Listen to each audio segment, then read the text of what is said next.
So, what's this evening looking like for you? Still chained to your desk, Keith? Yeah, Claire. Looks like I'll be catching the last train tonight. Got pulled into a crisis in another department. Classic you. Well, in that case, I'll keep this short. Sandy brought her boyfriend over today. Actually, scratch that. He's her fiancé now. Wait, what? He came over tonight? We've been planning this dinner for quite a while, actually. We ordered delivery and made a whole evening of it. Just the three of us. Cozy, classy, no awkward fake father figure energy needed. You couldn't have told me? I would have made time, rearranged work, whatever I needed to do to be there. And what exactly would you have contributed? Awkward small talk? I thought we'd spare her fiancé the unnecessary tension. Besides, you're completely glossing over the most important detail here. You're not her father. Claire, I've been raising that girl for 15 years. You brought her into my life when she was 6, and I've treated her like my own ever since. Treated her like, sure, but let's not confuse fantasy with reality. Again, you're not her father. You know that's not fair. She calls me Dad. She's always seen me as a parent. Oh, honey, I would love to be as blissfully oblivious as you. She's polite. That's not the same as love. Plus, she's been meeting up with her real father. She has? What's with that reaction? Are you honestly surprised that she wouldn't want to meet up with her real dad? But yeah, they've been secretly meeting once a month or so. I happened to spot them together one afternoon. Okay, well, even if that were true, I'm the one who's been here for her all this time, not him. I raised her. I've supported her emotionally and financially. With an emphasis on the financially, let's not pretend like you were anything more than a wallet with shoes. You paid the bills, good job, but don't flatter yourself. What are you saying, Claire? Is that all our marriage has ever meant to you? You only married me for my money? That's not how I'd put it. Okay, then how would you put it? I'd say you were a slave with deep pockets. Holy... That's even worse! Back when I broke up with my ex, I needed stability. You offered secure finances and zero emotional complications. You were perfect for a woman trying to raise a daughter and avoid drama. You were useful. That's all it ever was. Honestly, it's almost sweet how long it took you to realize it. Like, why else would any woman marry a guy like... you? For God's sake, Claire! Anyway, things are shifting. My ex, Kent, turns out he's doing very well for himself these days. I heard from a friend that he started his own company 5 years ago, and now he is raking it in. So it's really good timing that he and Sandy have reconnected. In fact, Sandy says she wants to invite him to her wedding. Yeah, I heard about that. Oh, you did? Sandy asked me about it a while back, so yeah. Well, then that makes things easier. Once the wedding's over, I want a divorce. And no, this is not up for discussion. Are you serious right now? What's the matter with you? Isn't this all a bit too sudden? Why should I keep you around any longer? Your usefulness is expired. And now that Sandy's future is secured and Kent's back in the picture, I don't need to keep playing house with you. Claire, this isn't just some game. Oh, come on, don't make this dramatic. You've had a good run. 15 years as a glorified ATM. That's more than most men get. You can't just throw all of this away like it meant nothing. I'm not throwing anything away. I am moving on. Now, if you'll excuse me, I'm running a hot bath and turning in for the night. I suggest you get used to sleeping alone. Claire! Don't you dare walk away from this conversation! Claire!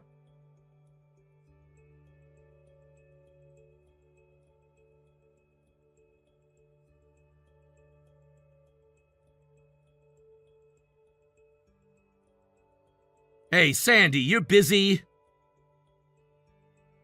Oh, hey, Dad. I was actually just about to message you. Is that right? You go first. What's on your mind? About yesterday.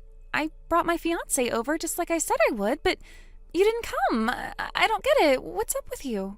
Well, it's actually not really a me issue. What? But I don't get it. I told Mom days ago that my fiancé was coming over. I asked if you'd be free, and she said you might be working late today, so yesterday would be better. She did she? Well, yeah. She said it would be a nice surprise for you. But from the way you're talking to me, oh my God, don't tell me. She didn't tell you anything, did she? Not a word! She only brought it up after the fact, but she did tell me you and your fiancé had a nice little dinner at the house. I can't believe this. She lied to me. She made it sound like everything was going to work out just fine. I'm sorry, Dad. For a while, I really thought you just didn't want to be there. Of course I wanted to be there. You think I'd miss that on purpose? No, of course not. It just didn't make sense at the time. I thought maybe something had come up at work. Nope, I was working late, sure, but if I'd known your fiancé was coming, I would have found a way to be there. Unfortunately, as you can see, I never got the chance. I knew I should have contacted you directly. I feel stupid for assuming she'd handle it like an adult. Don't blame yourself. You trusted her to follow through on something important. I would have done the same thing if I were in your position. He really wanted to meet you, you know. He asked about you afterward. I told him it was probably just a scheduling issue. Well, let's make sure he knows the truth, and let's set up another day without your mother's involvement. We'll do a proper introduction, no surprises this time. Yes, please. And just so you know, he already knows, everything. About Mom, about my biological dad. He's not weird about it or anything. Actually, he's been really supportive. Sounds like you found a keeper there, Sandy. I think so too. That's why I said yes. Well, I hate to bring this up now that we had a chance to end our conversation on a high note, but it's my turn to speak now. There's something else we need to talk about, something important. I've been meaning to talk to you about your mom, but it's not something I want to explain in texts. Okay, what kind of stuff are we talking about? The kind of stuff Kent should be there to hear too. This involves all of us, and both of you deserve to hear it face to face. All right, next Saturday, lunch? That works. I'll check with him and confirm. Thanks, Dad. Really. Anytime, kiddo.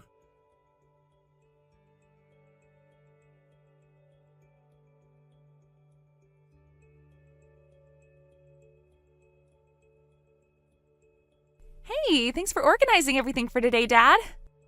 My pleasure. Thank you for making the time, and I'm sorry for bringing up something this heavy right before your wedding. It's okay, don't worry about it. Honestly, I'd rather talk about it now than keep pretending everything's fine. It's better than letting resentment build up in the background. I'm really glad you see it that way. You know, Sandy, I have to say, you've grown into someone who really handles things head on. It makes me proud to be your dad. I learned everything I know from you. You never ran from hard conversations, even when they were uncomfortable. I appreciate that. And your fiancé, how's he handling all this? He's furious with Mom, to be honest, especially after hearing how she deliberately excluded you. But he told me not to let her nonsense distract me. He said I should trust my gut and decide what's right for me. That's exactly the kind of partner you want by your side. Sounds like you've got a good one. Make sure you hold on to him. I plan to. He's been rock solid through all of this. Good. You deserve that kind of support.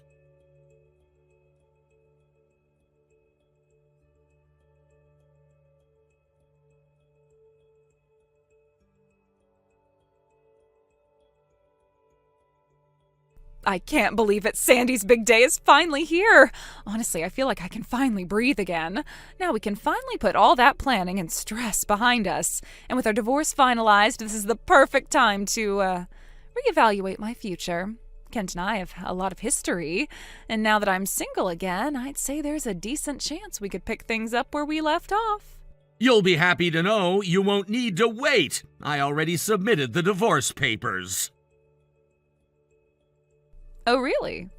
You said you wanted to file after the wedding, right? But my schedule's packed next week, so I went ahead and finalized everything early. Wow. Okay, fine. Whatever works for you, I guess. Where are you, anyway? You've been off the radar since, what, 2 days ago? Hawaii. Hawaii? What on earth are you doing in Hawaii? I don't think I need to answer that question. Since we're divorced, I no longer need to run my personal life past you. Oh, come on, don't be smug. It's just, you're the last person I expected to hop on a plane to an island paradise like Hawaii. You barely take weekend trips. Maybe I got tired of being predictable. So what, you just vanished? You didn't even tell me anything about what you were going to do after the divorce. You made all these plans behind my back? Yeah, that was the point. Well, honestly, I'm pretty fine with that.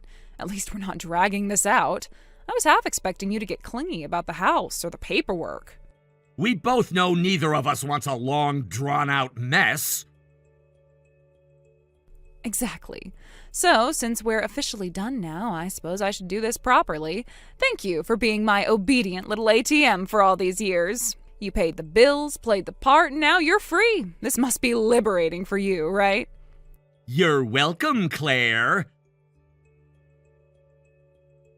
And just so we're crystal clear, Sandy's real dad will be walking her down the aisle today, not you. So you can relax and stay in your hotel room. You're not needed here. Actually, there's a funny story about that. I'm not here to relax. I'm in Hawaii because I'm attending my daughter's wedding. I'm sorry, what? Sandy's wedding is happening right now at a resort hotel here in Hawaii. What? You're telling me the wedding is in Hawaii? But I'm not in Hawaii, and no one ever told me to go to Hawaii. That's correct, and there's a very simple reason for that. Sandy didn't want you there. She made the decision herself. She what? But I'm her mother. I raised her. I'm the one who took her to every appointment, every sports event, every recital. And yet, when it came time to choose who would be by her side today, she chose me and Kent, and she chose not to invite you. You are lying. There is no way she'd cut me out. Believe what you want, but in a few hours, I'll be watching her walk down the aisle with the people she feels safe with, the people who showed up for her. I can't believe this. She didn't even tell me. She didn't even give me the chance.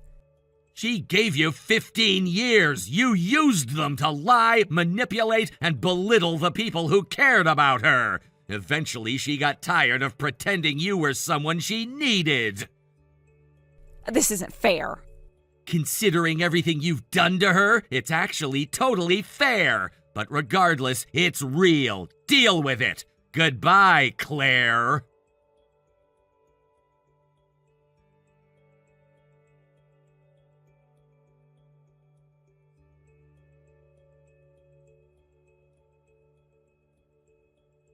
Keith, you have got to be back by now, aren't you? Don't ignore me. You owe me an explanation right now. I want to know exactly what the hell happened. All of it.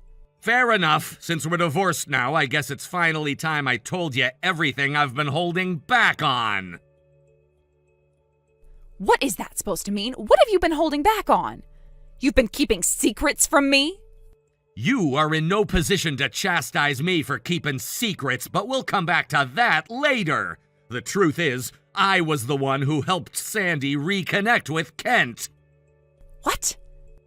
We'd been working together through our respective companies for 2 years. At first, neither of us realized who the other was, but once I put it together, I told Sandy.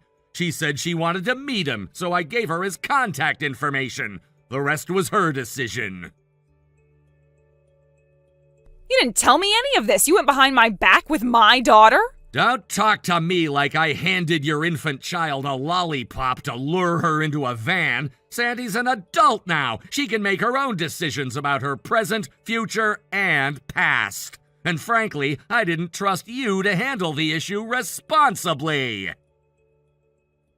You what? You can't talk to me like that, you self-righteous piece of... Before you go impugning my character, don't you have anything you'd like to tell me, Claire? I have no idea what you're talking about. Please, you've been cheating on me for 2 years. You didn't even try to hide it. I noticed. Everyone noticed. You don't know what you're talking about. I do, though. I hired a private investigator. I know everything. The only reason I stayed silent while you treated me like trash, spending all my money and cheating on me, was because I knew that time was on my side. Once I got enough evidence, I could get rid of you once and for all and be no worse off thanks to your infidelity. No, this can't be happening. Why didn't you tell me you knew? We could have... You could have what? Kept on stringing me along, thinking you had changed, only for you to inevitably leave me anyway? Like I said, you don't have a leg to stand on accusing me of dirty tactics against you. Now you'll be hearing from my lawyer pretty soon about the terms of our divorce. You won't get anything better than what I'm offering you, so I do hope you be a good little girl and sign the papers he gives you. You can't do this to me. Can't I? Because I'm kinda doing it right now. One more thing, I have a message for you from Kent.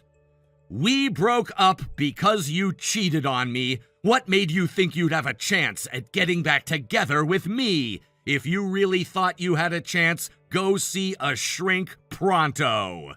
He's remarried now and has kids with his new wife, by the way. He wants nothing to do with you. You are lying. He wouldn't say that. He wants me back. You'll see. Keep telling yourself that if it helps, but reality's already moving on without you. This is goodbye. Forever. Keith, wait. Can't we talk about this?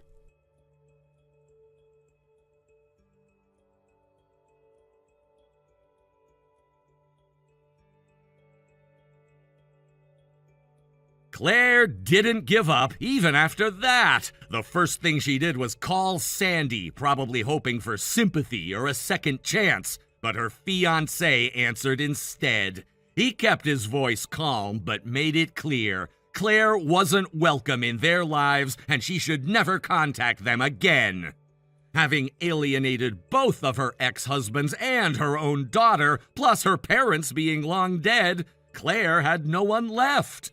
A former coworker told me they saw her recently working behind the register at a convenience store.